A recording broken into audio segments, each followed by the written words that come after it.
Hello students. Last time we were discussing about the chapter change in profit sharing ratio among the existing partners.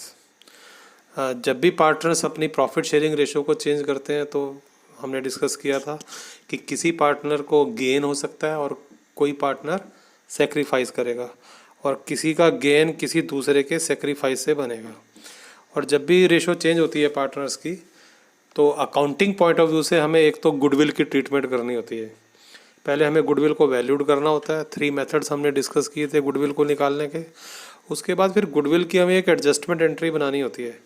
जिस भी partner को gain हो रहा है वो पार्टनर सेक्रीफाइसिंग पार्टनर को कंपनसेट करता है। और हम गुडविल की एंट्री हमने बनाई थी gaining partners capital account debit to sacrificing partners capital account. जब हम किसी पार्टनर के कैपिटल अकाउंट को डेबिट करते हैं इसका मतलब हम उसकी कैपिटल को कम कर रहे हैं, because capital account has credit balance and whenever we are debiting the capital account it means we are reducing the capital of the concern partner. तो हम गेनिंग पार्टनर की कैपिटल को डेबिट करते हैं, कम करते हैं, उससे लेते हैं, कंपनसेट करते हैं किसको, हम सेक्रीफाइसिंग पार्टनर को, उसकी कैपिटल अकाउंट को क्रेडिट करते हैं। तो ये एक गुडविल की ट्रीटमेंट होती है। उसके बाद हमने डिस्कस किया था कि जब भी रेशो चेंज होगी एक तो गुडविल की ट्रीटमेंट करनी पड़ेगी, एक जो पुराने रिजर्व्स और प्रॉफिट्स होंगे उनको ट्रीट करना पड़ेगा। तो आज हम इस वीडियो में डिस्कस करेंगे कि जो हमारे रिजर्व्स हैं या पुराने प्रॉफिट्स हैं उनको हम किस तरह से ट्रीट करेंगे जब भी हमारी प्रॉफिट शेयरिंग रेशो चेंज होगी। सबसे पहले तो ये समझिए कि रिजर्व्स होते क्या हैं। मान लिया सपोज ए और बी दो पार्टनर हैं और ये पिछले 5 ईयर से बिजनेस कर रहे हैं। हर साल जब भी प्रॉफिट होते थे तो ये सारे प्रॉफिट आपस में डिस्ट्रीब्यूट नहीं करते थे, ये प्रॉफिट में से कुछ अलग से निकाल के रख देते थे रिजर्व्स में। तो एवरी ईयर रिजर्व में प्रॉफिट्स में से कुछ ना कुछ पड़ता रहता था। आज 5 ईयर हो गए हैं, हर साल के एंड में हमने प्रॉफिट निकाले हैं और हर साल के एंड में प्रॉफिट में से कुछ अमाउंट हमने रिजर्व में डाला है एबी ने। आज 6th ईयर स्टार्ट हो रहा है और आज क्या किया, on the very first day of the 6th year A और बी ने डिसाइड किया कि हम अपनी प्रॉफिट शेयरिंग रेशो को बदल देते हैं।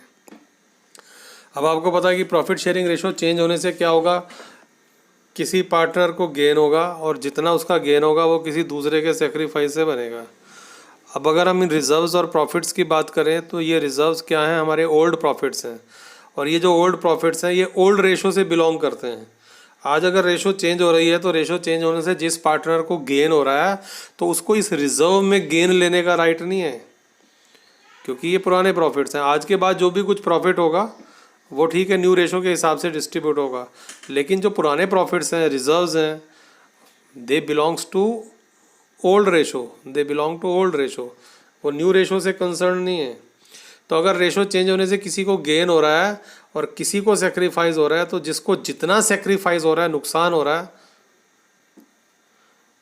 तो वो नुकसान किसी दूसरे का गेन बन रहा है। तो हम क्या करते हैं कि जब भी रेशो चेंज होती है तो जो पुराने रिजर्व्स और प्रॉफिट्स होते हैं उनको हम डिस्ट्रीब्यूट कर देते हैं, पार्टनर्स में बांट देते हैं। और क्या एंट्री बनाते हैं, देखिए रिजर्व्स का क्रेडिट बैलेंस होता है, reserves are shown on the liability side of balance sheet. तो हम क्या करते हैं, रिजर्व्स को हम डेबिट कर देते हैं और जैसे ही हम रिजर्व को डेबिट करते हैं रिजर्व्स कैंसिल हो जाते हैं और पुराने जो पार्टनर्स हैं हमारे ओल्ड रेशो में, पुरानी रेशो में, उनको हम डिवाइड कर देते हैं, बांट देते हैं। अब आप समझ गए होंगे कि ओल्ड रेशो में हम इनको क्यों बांट रहे हैं, न्यू रेशो में क्यों नहीं बांट रहे हैं, क्योंकि ये पुराने प्रॉफिट्स हैं and these profits belongs to their old ratio. तो ओल्ड रेशो में वो डिस्ट्रीब्यूट हो जाते हैं। हम एक एंट्री बना देते हैं रिजर्व्स अकाउंट डेबिट, और रिजर्व्स की जगह अगर प्रॉफिट एंड लॉस अकाउंट दिया हुआ है एसेट साइड में तो वो डेबिट हो जाएगा। रिजर्व्स कई डिफरेंट नेम से दिए होते हैं, वर्कमैन कंपनसेशन रिजर्व होता है, इन्वेस्टमेंट फ्लक्चुएशन रिजर्व होता है।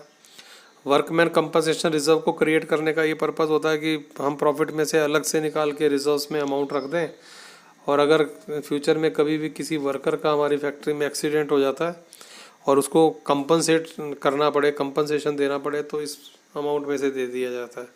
तो प्रॉफिट में से एक अलग अमाउंट हम वर्कमैन कंपनसेशन रिजर्व के नाम से रख देते हैं निकाल के। और अगर किसी वर्कर का एक्सीडेंट नहीं होता तो वो पार्टनर्स का ही प्रॉफिट है। ऐसे ही हमने आउटसाइड सिक्योरिटीज़ में इन्वेस्ट किया हुआ है तो इन्वेस्टमेंट का जो रेट है वो फ्लक्चुएट होता रहता है मार्केट कंडीशंस के अकॉर्डिंग। तो जो भी इन्वेस्टमेंट में फ्लक्चुएशंस आती हैं तो उसके लिए हमने इन्वेस्टमेंट फ्लक्चुएशन रिजर्व बनाया होता है, वहाँ से उसको कंपनसेट करते हैं। तो अगर कोई फ्लक्चुएशन नहीं है तो ये सब पार्टनर्स का ही है।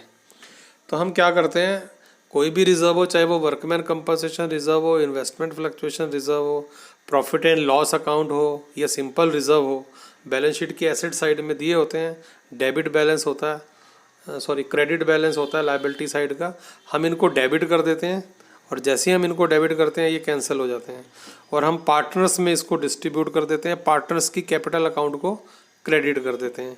और जब पार्टनर्स की कैपिटल अकाउंट क्रेडिट होंगी, अब आपको पता है कैपिटल का क्रेडिट बैलेंस होता है, और वो क्रेडिट हो गई तो उनकी कैपिटल बढ़ जाती है, क्योंकि तब हमने डिस्ट्रीब्यूट नहीं किया था, प्रॉफिट्स रिजर्व्स में डाले थे, अब हम उनको डिस्ट्रीब्यूट कर रहे हैं, अब हम उनको दे रहे हैं, तो उनकी कैपिटल बढ़ जाती है। ओल्ड रेशो में इसको बांट देते हैं, क्योंकि ये पुराने प्रॉफिट्स होते हैं, रेशो चेंज होने से पहले वाले पीरियड के हैं, जिस पीरियड में हमारी रेशो ओल्ड थी।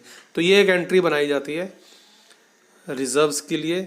हम क्या करते हैं, रिजर्व्स को डिस्ट्रीब्यूट कर देते हैं, और इस एंट्री का इफेक्ट ये होता है कि हमारे जो रिजर्व्स होते हैं वो डेबिट होके कैंसिल हो जाते हैं। They are given on the liability side of balance sheet, they are having credit balance and now we are debiting them, it means we are cancelling them, हम उनको क्रेडिट करके डेबिट करके उनको cancel कर देते हैं। तो ये एंट्री बनाई जाती है। लेकिन कई बार क्या होता है, पार्टनर्स आपस में ये डिसाइड करते हैं कि पिछले 5 ईयर से सपोज हमने हर साल प्रॉफिट में बचा के इन रिजर्व्स को क्रिएट किया, बनाया, और इस पर्पज़ से कि फ्यूचर में कभी भी हमें बिजनेस एक्सपेंड करना हो तो हम इस रिजर्व्स को यूज़ कर सकते हैं। लेकिन अब हम क्या कर रहे हैं, इन रिजर्व्स को डिस्ट्रीब्यूट कर रहे हैं, तो ये तो ख़त्म हो गए। तो फ़ायदा क्या हुआ पिछले 5 ईयर इनको बनाने का, प्रॉफिट में से अमाउंट निकाल के रिजर्व क्रिएट करने का, हमारा पर्पज़ तो कोई सॉल्व हुआ नहीं, क्योंकि तब हमने इस प्रॉफिट को डिस्ट्रीब्यूट नहीं किया था, अब कर दिया। तो कई बार पार्टनर्स आपस में ये डिसाइड करते हैं कि नहीं, हमने रिजर्व्स को या प्रॉफिट्स को डिस्ट्रीब्यूट नहीं करना। अब डिस्ट्रीब्यूट नहीं करना तो एडजस्टमेंट तो करनी पड़ेगी, क्योंकि रेशो चेंज हो गई है और एक पार्टनर को गेन हो गया, एक पार्टनर ने सेक्रीफाइस कर लिया है। तो अब क्या करें फिर? तो डिसाइड जब ये हो जाता है कि हमने इन्वेस्टमेंट ये रिजर्व्स को डिस्ट्रीब्यूट नहीं करना, तो फिर एक एडजस्टमेंट एंट्री बनाई जाती है। रेशो चेंज होने से जिस पार्टनर को जितना गेन हो रहा हो, जितना उसको फालतू मिल रहा हो रेशो चेंज होने से, और जिस पार्टनर को रेशो चेंज होने से जितना कम मिल रहा हो, जितना वो सेक्रीफाइस कर रहा हो, तो गेनिंग पार्टनर फिर सेक्रीफाइसिंग पार्टनर को कंपनसेट करता है if they do not want to distribute the reserves and profits. तो फिर क्या एंट्री बनाई जाती है? तब एंट्री बनती है गुडविल की तरह, gaining partners capital account debit to sacrificing partners capital account. तो ये एंट्री हम बनाते हैं। सपोज जैसे ए और बी की जो ये एग्जांपल दिया हुआ है, 2:1 है ओल्ड रेशो ए और बी की, और फ्यूचर में उन्होंने डिसाइड किया कि हम 1:1 में बांटेंगे। तो अगर आप देखें तो 1/6 का बी को गेन है और 1/6 का एक ने सेक्रीफाइस किया है।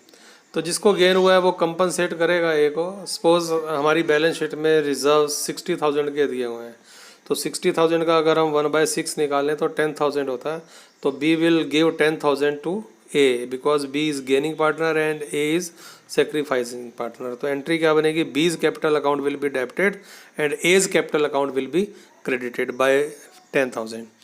तो इस तरह से एक एडजस्टमेंट एंट्री बनाएंगे in case the partners do not want to distribute the reserve. अब इस एंट्री में आपने बी को डेबिट किया, ए को क्रेडिट किया, यानी रिजर्व को आपने कोई डेबिट क्रेडिट नहीं किया। तो रिजर्व एज इट इज़, जैसे उसका पहले क्रेडिट बैलेंस था अब भी रहेगा, तो वो कैंसिल नहीं होगा।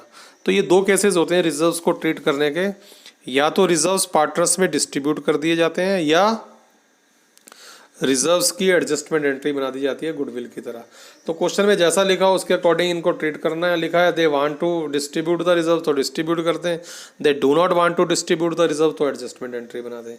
अब इनके क्वेश्चंस मैंने कुछ असाइन, जो ये टॉपिक हमने डिस्कस किया इससे रिलेटेड कुछ क्वेश्चंस दिए हुए हैं, तो इन क्वेश्चंस को आप करें। ये पेज 3.24 पे इलस्ट्रेशन 24, 25, 29, 30, 31, 32 एंड 33, और 3.68 पेज पे प्रैक्टिकल क्वेश्चंस हैं 24, 25, 29, 30, 31, 32, 32A, 32B और 33। ये सिंपल क्वेश्चंस हैं जो इसी टॉपिक से कंसर्न है, तो ट्राई करें, ये सॉल्व हो जाएंगे। इसके बाद एक टॉपिक रह गया हमारा revaluation of assets and liabilities, उसको हम नेक्स्ट वीडियो में डिस्कस करेंगे। Thank you students, thank you so much.